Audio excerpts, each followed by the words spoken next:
Now, class, I want you to look closely at this number. To you, it looks like a random string of digits. But to a computer, this is the exact address of the Information Sciences Institute.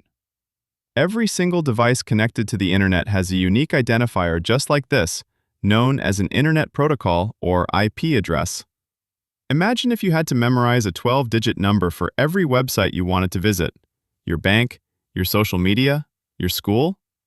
We humans aren't built for that. We prefer names.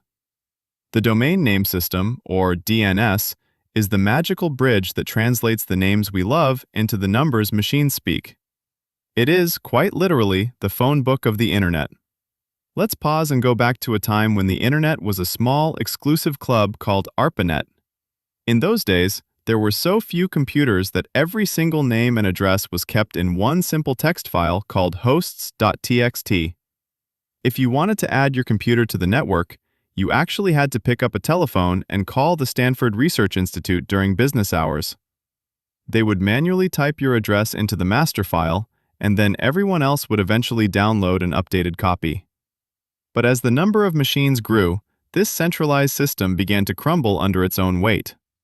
In 1983, a researcher named Paul Makapetris at the University of Southern California realized we needed a system that could scale automatically.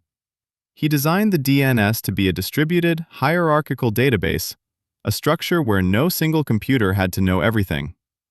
To understand how DNS works today, you must understand its hierarchy. It isn't one giant computer, it's a chain of command. At the very top are the root name servers. Think of these as the global librarians who know exactly where the indexes are kept. There are only 13 specific IP addresses used to reach them, though these addresses actually point to hundreds of redundant servers across the globe through a technique called anycast. Just below the root are the top-level domain, TLD servers. These servers are the guardians of extensions like .com, .org, or .edu. Finally, at the bottom, we have the authoritative name servers. This is the source of truth, the specific server that holds the final record for a website. Let's watch what happens when you type Amazon.com into your browser. Your computer first talks to a recursive resolver, usually provided by your ISP. This resolver is your personal scout. If it doesn't have the address saved in its cache, it begins an 8-step trek.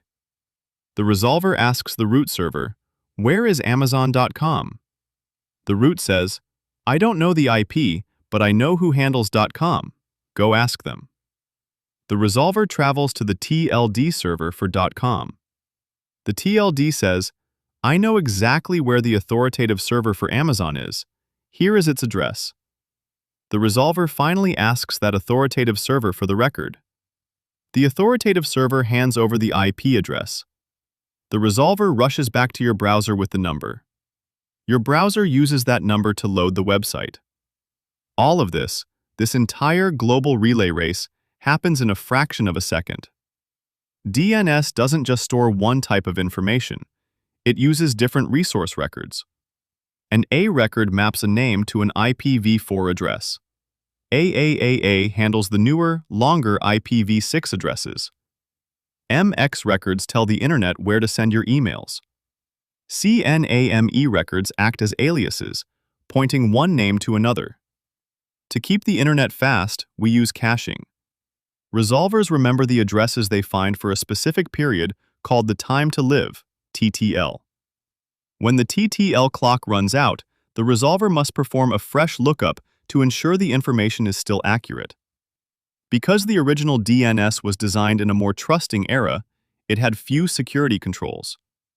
Attackers can perform cache poisoning, where they feed a resolver a fake address to trick you into visiting a malicious site. To fight this, we now use DNSSEC. It adds digital signatures to DNS records, allowing your resolver to verify that the answer is authentic and hasn't been tampered with. And for those concerned about privacy, new protocols like DNS over HTTPS, DOH, and DNS over TLS, DOT, encrypt your queries so that no one on the network can see which websites you are looking up. The domain name system is the invisible backbone of our digital lives. It turns a mathematical grid of numbers into a human-friendly landscape of names. Without this phone book, the internet as we know it would cease to function. Remember, class, every time you hit enter, you are triggering a global conversation that has been evolving since 1983. Class dismissed.